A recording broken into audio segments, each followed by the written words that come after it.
எல்லோருக்கும் வணக்கம். எல்லாரும் எப்படி இருக்கீங்க?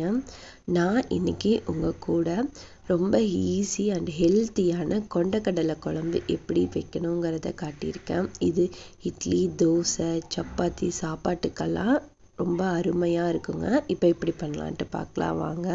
நான் 1 கப் கொண்டக்கடலையை நைட்டே ஊற வச்சுட்டேன். அதை ஒரு 8 விசில் விட்டு வேக வச்சுக்கிறேன். பாருங்கள், இந்த அளவுக்கு வெந்தாலே நமக்கு போதும்.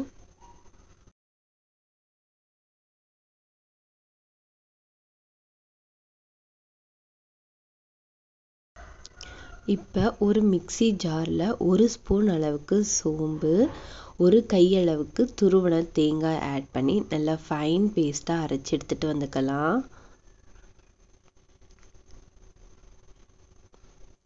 அடுப்பில் கடாய் வச்சுக்கோங்க. கடாய் நல்லா ஹீட் ஆனதுமே எண்ணெய் தேவையான அளவு ஆட் பண்ணிக்கோங்க. எண்ணெய் நல்லா சூடானதுமே 1 பிரிஞ்சி இலை, பட்டை சின்ன துண்டு, 2 கிராம்பு ஆட் பண்ணிக்கிறேன்.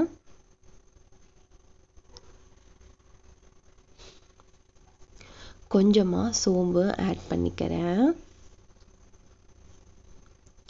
இந்த ஸ்டேஜில் கீறி வச்சிருக்க 2 பச்சை மிளகாயை ஆட் பண்ணிக்கிறேன். நல்ல நீல வாக்கில் கட் பண்ணி வச்ச 2 பெரிய வெங்காயம் இந்த ஸ்டேஜில் நான் ஆட் பண்ணி கிளறி விட்டுக்கிறேன்.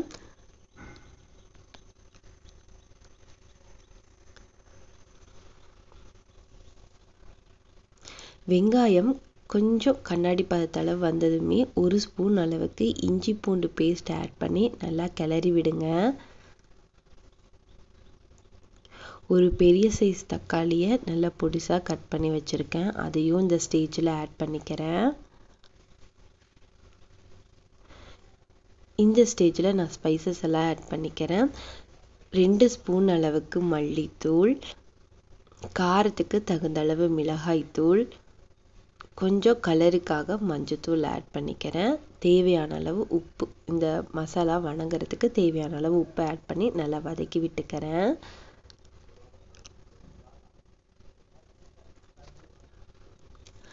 கருப்பு சுண்டல் வேக வச்ச தண்ணி இந்த ஸ்டேஜில் நான் கொஞ்சமாக ஆட் பண்ணிக்கிறேன். ஸ்பைசஸோட பச்சை வாடை போனதுமே நாம் வேக வச்சிருக்க கருப்பு கொண்டக்கடலையை இந்த ஸ்டேஜில் ஆட் பண்ணிக்கோங்க.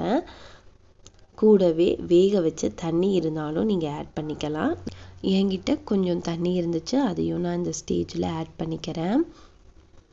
லைட்டாக 2 கொதி வந்ததுமே கரைச்சி வச்ச புளி தண்ணி கொஞ்சமாக ஆட் பண்ணிக்கோங்க. நிறையா ஆட் பண்ணிங்கன்னா கொஞ்சம் புளிப்பு அதிகமாக இருக்கிற மாதிரி இருக்கும். இந்த ஸ்டேஜில் குழம்புக்கு தேவையான அளவு உப்பு ஆட் பண்ணி கிளறி விட்டுக்கிறேன். புளி ஸ்மெல் நல்லா போனதுமே நம்ம அரைச்சி வச்ச தேங்காய் பேஸ்ட்டை இந்த ஸ்டேஜில் நம்ம ஆட் பண்ணிக்கலாம். கூடவே மிக்சியில் கொஞ்சமாக தண்ணி ஆட் பண்ணி அலாசி ஆட் பண்ணிக்கோங்க.